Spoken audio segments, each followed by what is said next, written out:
بسم اللہ الرحمن الرحیم الحمدللہ رب العالمین وصلی اللہ علی محمد وآلہ الطاہرین وقال سبحانہ وتعالی اللہ لا الہ الا هو الحی القیوم۔ موضوع گفتگو تبرع اور تبلہ۔ عموماً لفظ تبرع اور تبلہ استعمال ہوتا ہے، لیکن صحیح لفظ ہے تبری اور تبلی۔ لیکن اگر کوئی تبرع اور تبلہ بھی کہے تو یہ غلط العام ہے، اور غلط العام کثرت استعمال کے بعد صحیح مانا جاتا ہے۔ لہٰذا اگر اس وقت کوئی معاشرے میں تبرع اور تبلہ کہے تو گو کہ عربی قواعد کے حساب سے غلط ہے، لیکن اسے صحیح مانا جاتا ہے کیونکہ مشہور تلفظ اب یہی ہو گیا ہے۔ پہلے مرحلے میں تبلہ اور تبرع کے معنی کیا ہیں اسے بیان کریں تو تبلہ کے معنی اظہار محبت کے ہیں، اور تبرع کے معنی ہیں اظہار بیزاری اور نفرت۔ اور اصطلاحی اعتبار سے تبلہ کے معنی یہ ہیں کہ ایک مسلمان اللہ سبحانہ وتعالی اور انبیاء علیہم السلام اور ان کے اوصیاء علیہم السلام اور مؤمنین سے محبت کرے اور محبت کا اظہار کرے۔ اور تبرع کے معنی ہیں اللہ سبحانہ وتعالی اور انبیاء علیہم السلام اور اوصیاء علیہم السلام اور مؤمنین کے دشمنوں سے اظہار براعت کرے، یعنی ہم بری ہیں ان سے، ہمارا کوئی تعلق نہیں ہے، دل میں بھی نفرت ہو اور زبان سے بھی کم سے کم یہ کہ ان کے لیے کوئی محبت اور مودت کا جملہ ظاہر نہ ہو۔ مشہور و معروف جملہ کہ جس سے ہر مسلمان آشنا ہے اور ذکر کے اعتبار سے سب سے بڑا اور اہم ذکر مانا جاتا ہے وہ ہے لا الہ الا اللہ۔ اور بہت زیادہ ذکر کی تاکید ہے۔ اسی ذکر پر اگر توجہ دی جائے تو اس میں پہلے مرحلے میں تبرع ہے اور پھر تبلہ ہے، یعنی پہلے مرحلے میں اللہ سبحانہ وتعالی کے غیر کا انکار کیا گیا ہے، اور دوسرے جملے میں اللہ سبحانہ وتعالی کی وحدانیت کا اقرار کیا گیا ہے۔ لا الہ یعنی کوئی بھی معبود نہیں ہے، کوئی بھی اللہ نہیں ہے، الا اللہ سوائے اللہ سبحانہ وتعالی کے۔ اب اگر لا الہ نہ ہو تو فقط اللہ سبحانہ وتعالی کے اقرار سے ایک انسان مومن نہیں بن سکتا۔ اسی طرح سے انبیاء علیہم السلام کا اقرار، ان کی نبوت کا اقرار، اور ساتھ ہی ان کے دشمنوں کا اقرار یا جھوٹے انبیاء کا اقرار کافی نہیں ہے، بلکہ جھوٹے انبیاء اور انبیاء کے دشمنوں سے اظہار نفرت کرنی ہوگی، اظہار براعت کرنی ہوگی، اور کم سے کم اظہار نفرت یا اظہار بیزاری کی جو کیفیت ہے وہ یہ کہ ہم انہیں نہیں مانتے، انہیں اچھا نہیں سمجھتے۔ اب یہ ضروری نہیں ہے کہ ان پر لعنت بھیجی جائے، کم سے کم یہ کہ اظہار برات کی جائے کہ نہیں یہ حق نہیں ہے، ہم انہیں نہیں مانتے۔ بس اگر کسی زمانے میں کوئی شخص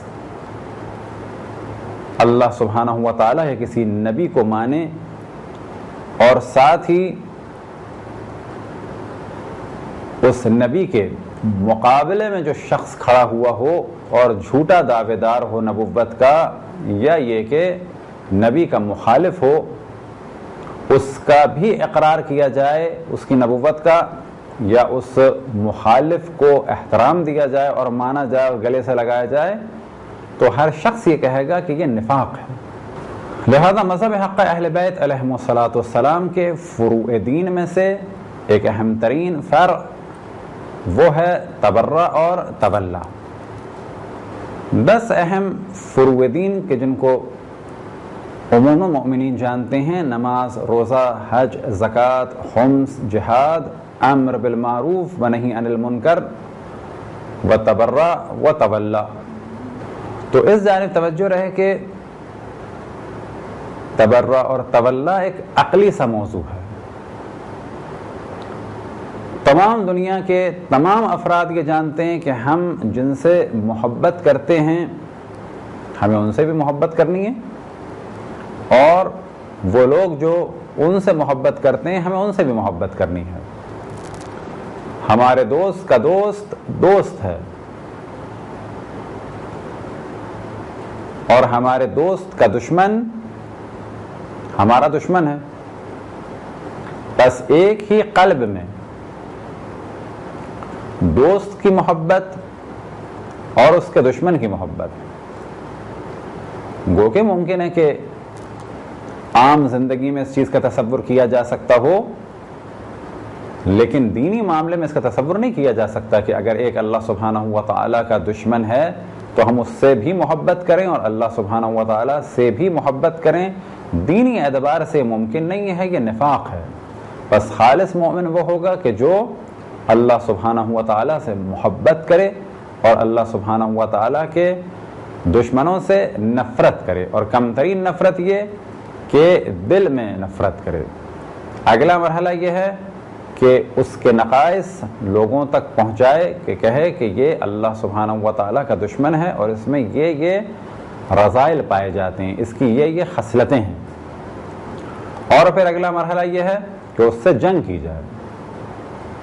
جس طرح سے امر بالمعروف اور نہی عن المنکر کے درجات ہیں، بالکل اسی طریقے سے تبرع اور تولا کا جو کم ترین درجہ ہے وہ یہ کہ دل میں محبت ہو، اور تبرع کے لیے جو کم ترین درجہ ہے وہ یہ کہ دل میں نفرت ہو۔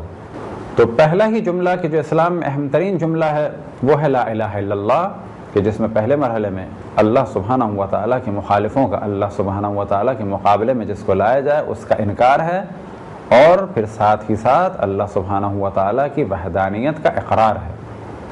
سورہ برات در حقیقت طریقہ بتاتی ہے تبرع کا، اور اس کی ابتدا بھی بسم اللہ سے نہیں ہوئی، یعنی شدید قسم کی بیزاری، اور سورہ برات کی ابتدا لفظ براءت سے ہوئی، براءت من اللہ ولرسولہ۔ اور اسی طریقے سے سورہ ممتحنہ کی پہلی آیت میں بھی اللہ سبحانہ و تعالیٰ نے تمام ایمان والوں کو یہ پیغام دیا، یا ایھا الذین آمنوا لا تتخذوا عدوی وعدوکم اولیاء، کہ اے ایمان والوں میرے دشمنوں کو اور اپنے دشمنوں کو اپنا دوست نہ بناؤ، اپنا سرپرست نہ بناؤ۔ تو یہاں پر یہ بات واضح ہو گئی کہ اللہ سبحانہ و تعالیٰ کی محبت اور اللہ سبحانہ و تعالیٰ کے دشمن کی محبت ایک ہی دل میں اگر ہو تو وہ مومن نہیں ہے، بلکہ مومن کیا ہے؟ مومن کی علامت کیا ہے؟ کہ جس کی جانب سورہ ممتحنہ کی پہلی آیت میں اللہ سبحانہ و تعالیٰ نے توجہ دلائی، یا ایھا الذین آمنوا لا تتخذوا عدوی وعدوکم اولیاء۔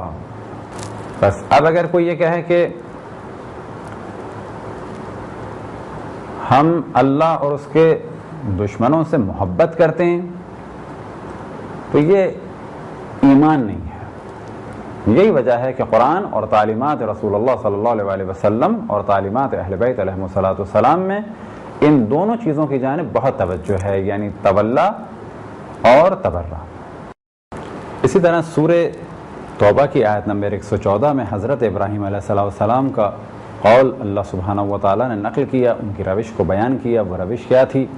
فَلَمَّا تَبَيَّنَ لَهُ أَنَّهُ عَدُوُّ اللَّهِ تَبَرَّأَ مِنْهُ، کہ جب حضرت ابراہیم علیہ السلام کو معلوم ہو گیا، واضح ہو گیا کہ ان کا چچا آزر ایمان لانے والا نہیں ہے، دشمن خدا ہے، تو انہوں نے نتیجتاً کیا کام کیا؟ تبرأ منہ، کہ اس سے براءت کا اظہار کیا۔ حضرت ابراہیم علیہ السلام کی روش تو یہ ہے کہ اپنے چچا سے براءت کا اظہار کیا۔ اب اگر رسول اللہ صلی اللہ علیہ وسلم کے چچا حضرت ابو طالب علیہ السلام مشرک یا کافر ہوتے تو حضرت ابراہیم سے جو زیادہ افضل ہیں یعنی رسول اللہ صلی اللہ علیہ وسلم، وہ بھی قطعاً اپنے چچا حضرت ابو طالب سے اظہار براءت فرماتے اگر وہ معاذ اللہ کافر ہوتے۔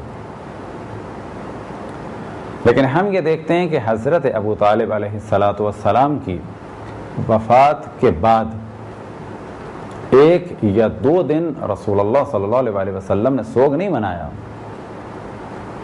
بلکہ پورے سال سوگ منایا، اور اس پورے سال کا نام رکھا عام الحزن، حزن کا سال۔ اب وہ لوگ جو حضرت ابو طالب علیہ السلام کو کافر کہتے ہیں اور کفر کی نسبت دیتے ہیں، وہ در حقیقت رسول اللہ صلی اللہ علیہ وآلہ وسلم کی توہین کرتے ہیں۔ وہ یہ ثابت کرنا چاہتے ہیں کہ حضرت ابراہیم توحید میں مخلص تھے، اور جیسے ہی ثابت ہوا کہ ان کا چچا مشرک ہے اور ایمان لانے والا نہیں ہے تو انہوں نے براءت کا اظہار کیا، اور جیسے ہی ثابت ہوا کہ دشمن خدا ہے تو حضرت ابراہیم نے براءت کا اظہار کیا، جبکہ وہ ابھی مرا نہیں۔ امکان عقلی طور پر یہ ہے کہ یہ بعد میں ایمان لے آئے، لیکن ابھی اس کا کفر ثابت ہو گیا، اللہ سبحانہ و تعالیٰ سے دشمنی ثابت ہو گئی، تو حضرت ابراہیم علیہ السلام نے براءت کا اظہار کیا۔ لیکن اب فرض یہ کریں کہ حضرت ابو طالب علیہ السلام کافر دنیا سے گئے، اللہ سبحانہ و تعالیٰ کے معاذ اللہ اگر وہ دشمن تھے تو یہ توہین در حقیقت رسول اللہ صلی اللہ علیہ وسلم کی ہے، کیونکہ اب ان کے لیے کنفرم ہو چکا تھا کہ یہ ایمان نہیں لائے، یہاں تک کہ دنیا سے چلے گئے۔ بس یہ توہین رسول اللہ صلی اللہ علیہ وسلم کی مانی جائے گی معاذ اللہ، کہ اس کے بعد بھی کہ ان کو یقین تھا کہ یہ کافر دنیا سے گئے تو گریہ بھی کیا، سوگ بھی منایا، 1 یا 2 دن کا سوگ نہیں منایا بلکہ پورے سال کا سوگ منایا۔ تو عالم اسلام میں بلا شک بعد رسول اللہ اہل بیت پر ظلم کا سلسلہ ہوا شروع، اور انہی مظالم میں سے ایک ظلم یہ تھا کہ اہل بیت کے فضائل دوسروں کو دیے گئے۔ اب وہ شخص کہ جس کی آغوش میں رسول اللہ صلی اللہ علیہ وسلم پروان چڑھے اور آخر وقت تک انہوں نے اشرف الانبیاء کا دفاع کیا، انہیں تو بعد رسول اللہ کافر کہا جائے، اور وہ شخص کہ جو ہمیشہ جنگ کرتا رہا اور رسول اللہ صلی اللہ علیہ وسلم کی مخالفت کرتا رہا، اور اگلے مرحلے میں اس کے بیٹے نے نفس رسول اللہ مولا امیر المؤمنین کی مخالفت کی، اور پھر اس کے پوتے یزید لعنت اللہ علیہ نے فرزند رسول اللہ صلی اللہ علیہ وسلم سے جنگ کی اور انہیں شہید کیا، اور سر نوک نیزہ پہ بلند کیا، اور ان کی بیٹیوں کو یعنی رسول اللہ صلی اللہ علیہ وسلم کی بیٹیوں کو، نواسیوں کو اسیر کیا۔ ان افراد کو تو مسلمان کہا جائے، ابو سفیان کو مسلمان کہا جائے، اور جس نے رسول اللہ کا دفاع کیا، راتوں کو رسول اللہ کی جان بچانے کے لیے اپنے بیٹوں کو ان کی جگہ پہ سلایا، ان کے بارے میں کہا جائے کہ یہ معاذ اللہ مشرک تھے۔ تو یہ تو تھا در حقیقت بعد رسول اللہ وہ بغض کہ جو لوگوں کو رسول اللہ سے تھا، وہ ظاہر ہوا کہ ان کے تمام حامیوں پر ظلم کیا گیا، لہذا حضرت ابو طالب اگر زندہ ہوتے تو انہیں بھی قتل کیا جاتا۔ جو ظلم جناب سیدہ پہ ہوئے، جو ظلم مولا امیر المومنین پہ ہوئے، وہی ظلم حضرت ابو طالب پہ ہوتے، لیکن کیونکہ وہ زندہ نہیں تھے تو انہیں کافر بنا دیا۔ مولا امیر المومنین زندہ تھے تو انہیں بعض جگہ تارک الصلاۃ بنا دیا معاویہ نے، کہ جنگ صفین کے بعد جب مولا امیر المومنین کی ضربت لگی اور یہ خبر جب دمشق پہنچی تو بعض لوگوں نے تعجب سے کہا کیا علی ابن ابی طالب نماز پڑھتے تھے؟ کیا علی ابن ابی طالب صبح کی نماز پڑھتے تھے اور مسجد جاتے تھے؟ تو اتنا مولا امیر المومنین کے خلاف پروپیگنڈا تھا۔ تو اسی پروپیگنڈے کا ایک حصہ تھا حضرت ابو طالب کے خلاف پروپیگنڈا کفر کا۔ ایک روایت امام جعفر صادق علیہ السلام سے نقل ہوئی، امام فرماتے ہیں حل الایمان الا الحب والبغض، کہ آیا ایمان حب یعنی محبت اور بغض یعنی نفرت کے علاوہ کوئی اور چیز ہے؟ اس روایت کے معنی ہیں یعنی حل الایمان الحب فی اللہ والبغض فی اللہ، یعنی ایمان کیا اس کے علاوہ کچھ ہے کہ اللہ سبحانہ و تعالیٰ کے لیے محبت کی جائے اور اللہ سبحانہ و تعالیٰ کے لیے نفرت کی جائے؟ بلا شک اسلام یہی ہے کہ اللہ کے رسول اور اوصیاء اور اولیاء اور مومنین سے اظہار محبت کی جائے اور ان کے دشمنوں سے اظہار نفرت کی جائے۔ یہی چیز ہے تبرع اور تولا۔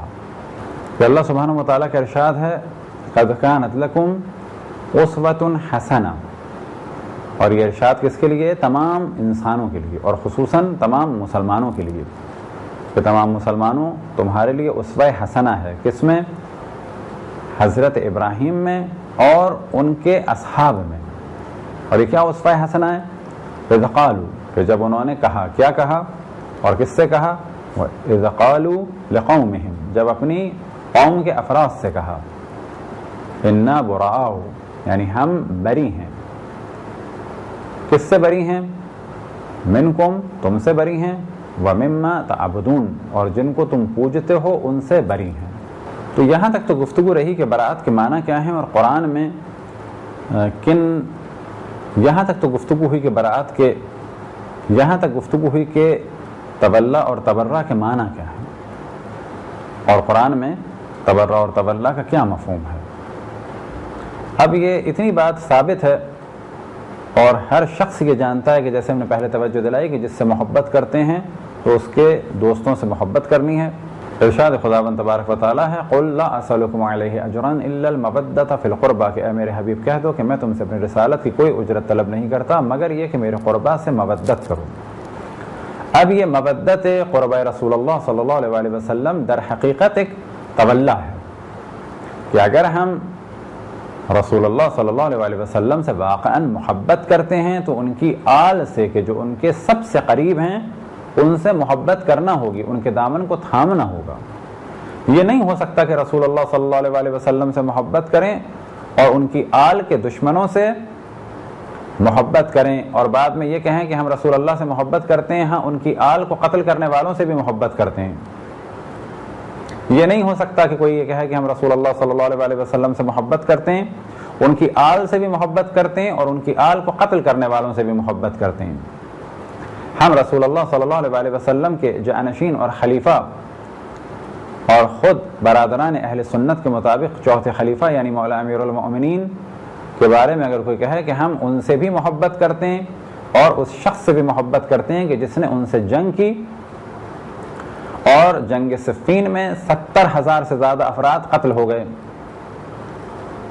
بہت زیادہ تعجب ہوتا ہے اس چیز کو سن کر کہ جب یہ کہا جائے کہ آج اگر کوئی خلیفہ کو نہ مانے، آج اگر کوئی خلیفہ پر کوئی اعتراض کر دے، خلفائے راشدین میں سے کسی ایک خلیفہ پہ اعتراض کر دے تو بڑے آرام سے کہہ دیا جاتا ہے کہ وہ کافر ہو گیا۔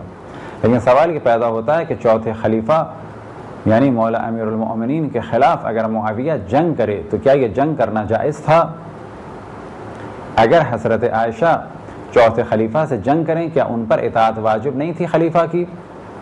اگر وہ خلیفہ کی اطاعت نہ کر کے مسلمان رہ سکتی ہیں اور معاویہ خلیفہ سے جنگ کر کے اور مخالفت کر کے مسلمان رہ سکتا ہے تو آج اگر کچھ لوگ خلفائے راشدین کو نہ مانیں یا کسی کام پر ان کے اعتراض کریں تو وہ کیسے کافر ہو جائیں گے؟ بس تبرع کے اور تولا کے جو اصل معنی تھا آپ کے سامنے بیان ہوئے۔ اب مذہب اہل بیت علیہ السلام میں اس نظریے کو عملی صورت بھی دی جاتی ہے، اور وہ عملی صورت کیا ہے کہ ہم قطعاً اس قسم کے نظریے نہیں رکھتے کہ ہم یہ کہیں کہ اہل بیت کے جو دشمن ہیں ہم ان سے بھی راضی ہیں۔ الحمدللہ خداوند تبارک و تعالیٰ کا شکر ہے کہ ہم اہل بیت رسول اللہ صلی اللہ علیہ وسلم سے محبت کرتے ہیں، اور یہ محبت اس وجہ سے کرتے ہیں کیونکہ اللہ سبحانہ و تعالیٰ کا حکم ہے قل لا اسألکم علیہ اجرا الا المودۃ فی القربى۔ بس حکم خداوند تبارک و تعالیٰ ہے کہ میرے حبیب کی آل سے اور قربا سے محبت کرو، ہم ان سے محبت کرتے ہیں، اور قربہ رسول اللہ صلی اللہ علیہ وسلم کے دشمنوں سے اظہار برات کرتے ہیں۔ یہ ہو سکتا ہے اور یہ ہونا بھی چاہیے کہ اگر کسی معاشرے میں کچھ افراد کسی فرد کو مانتے ہوں چاہے وہ مسلمان فرد ہو چاہے وہ کافر ہو۔ مثال کے طور پہ اگر ہم کسی ایسے معاشرے میں رہتے ہیں کہ جہاں پر شیطان پرست ہیں لوگ، اور ہم یہ جانتے ہیں کہ اگر ان کے سامنے ہم کچھ کہیں گے شیطان کو تو یہ ہمارے گھر جلا دیں گے یا قتل کر دیں گے، تو وہاں پر یہ کام نہیں کرنا ہے۔ یا اگر فرض کریں کہ تمام مسلمان چاہے شیعوں چاہے سنیوں اس بات کو مانتے ہیں کہ حضرت عیسیٰ علیہ السلام کی شریعت کو بدلنے میں بہت بڑا دخل تھا پولس کا، کوئی بھی مسلمان پولس کو نہیں مانتا، لیکن اگر ہم کسی معاشرے میں ہیں اور وہاں پر عیسائی حضرات ہیں اور ہم یہ جانتے ہیں کہ وہ اس بات سے ناراض ہوں گے یا مسلمانوں کی جان مال یا عزت آبرو کا خطرہ ہے، تو کہا جائے گا کہ بے شک ہم پولس کو نہیں مانتے لیکن ان کے سامنے ہم پولس کو ڈسکس بھی نہیں کر رہے۔ لیکن اگر کوئی علمی ماحول ہو اور وہاں پر وہ پولس کے فضائل پڑھیں، کہیں ڈیبیٹ چل رہی ہو، گفتگو ہو رہی ہو، تو پھر ہم وہاں پر پولس کے بارے میں گفتگو کریں گے کہ وہ شریعت کے جو حضرت موسیٰ لے کے آئے تھے اور حضرت عیسیٰ علیہ السلام کو بھی اس پر چلنا تھا، پولس نے اس شریعت کو ختم کر دیا، اور آج بھی ہمارے عیسائی برادران شریعت حضرت موسیٰ پر عمل نہیں کرتے۔ یہ عمل کیوں نہیں کرتے؟ جبکہ حضرت عیسیٰ حضرت موسیٰ کی شریعت کو ختم کرنے کے لیے نہیں آئے تھے، لیکن پولس نے شرعی احکام عیسائیوں کے یہاں سے تقریباً ختم کر دیے۔ تو تاریخ اسلام میں بھی بلا شک بہت سارے اتار چڑھاؤ آئے، جنگیں ہوئیں۔ مثال کے طور پہ جو اہم ترین جنگ تاریخ اسلام کی ہے بعد رسول اللہ صلی اللہ علیہ وسلم، اور اسی جنگ سے مولا امیر المومنین کے خلاف جنگوں کا آغاز ہوا، وہ جنگ حضرت عائشہ کی قیادت میں ہوئی، اور اس جنگ کا نام تھا جنگ جمل۔ اور اس جنگ میں حضرت عائشہ مدینے سے فوج لے کے چلیں، راستے سے افراد کو جمع کیا، یہاں تک کہ بصرہ پہنچیں اور مولا امیر المؤمنین کی فوج پر حملہ کیا۔ اس جنگ میں 12,000 سے زیادہ افراد قتل ہوئے۔ تو مذہب اہل بیت میں حضرت عائشہ کو گالیاں دینا جائز نہیں ہے، لیکن اتنا ہم ضرور کہتے ہیں کہ وہ حق پہ نہیں تھیں، انہوں نے غلط کام کیا، انہوں نے قرآن کی مخالفت کی۔ حکم قرآن تھا وَقَرْنَا فِي بُيُوتِكُنَّ وَلَا تَبَرَّجْنَ تَبَرُّجَ الْجَاهِلِيَّةِ، اپنے گھروں میں بیٹھنا، جاہلیت پہ پلٹ نہ جانا۔ اور خود اگر برادران اہل سنت سے پوچھا جائے کہ آپ کیا فرماتے ہیں چوتھے خلیفہ حضرت علی کے بارے میں، کیا ان کی اطاعت واجب تھی، تو وہ جواب دیں گے اطاعت واجب تھی۔ سوال کیا جائے گا اطاعت سب کے لیے واجب تھی یا کچھ افراد مستثنیٰ تھے، تو جواب ملے گا سب کے لیے واجب تھی۔ تو پھر سوال کیا جائے حضرت عائشہ نے اور معاویہ نے حضرت علی کی اطاعت کی، طلحہ اور زبیر نے، عبداللہ ابن عمر نے حضرت علی کی اطاعت کی، جواب ملے گا نہیں کی۔ جنگ جمل میں 12,000 سے زیادہ افراد مارے گئے، جنگ صفین میں 70,000 سے زیادہ افراد مارے گئے۔ مذہب اہل بیت ایک کلیئر مذہب اور مکتب ہے، لہٰذا ہم ان افراد کی تائید نہیں کرتے، ہم واضح کہتے ہیں کہ ہم انہیں نہیں مانتے۔ بس یہ نہ ماننا در حقیقت تبرہ ہے، اور اہل بیت علیہ السلام کا ساتھ دینا یہ تولہ ہے۔ یہ تھی ایک گفتگو فروع دین میں سے ایک اہم ترین فریضہ تبرہ اور تولہ کے بارے میں۔ خداوند تبارک و تعالیٰ سے دعا ہے کہ بحق محمد وآل محمد ہمیں اپنے رسول اپنی حجتوں خصوصاً امام زمان علیہ السلام کی معرفت اور اطاعت کی توفیق عطا فرمائے۔ وصلی اللہ علی محمد وآلہ الطاہرین۔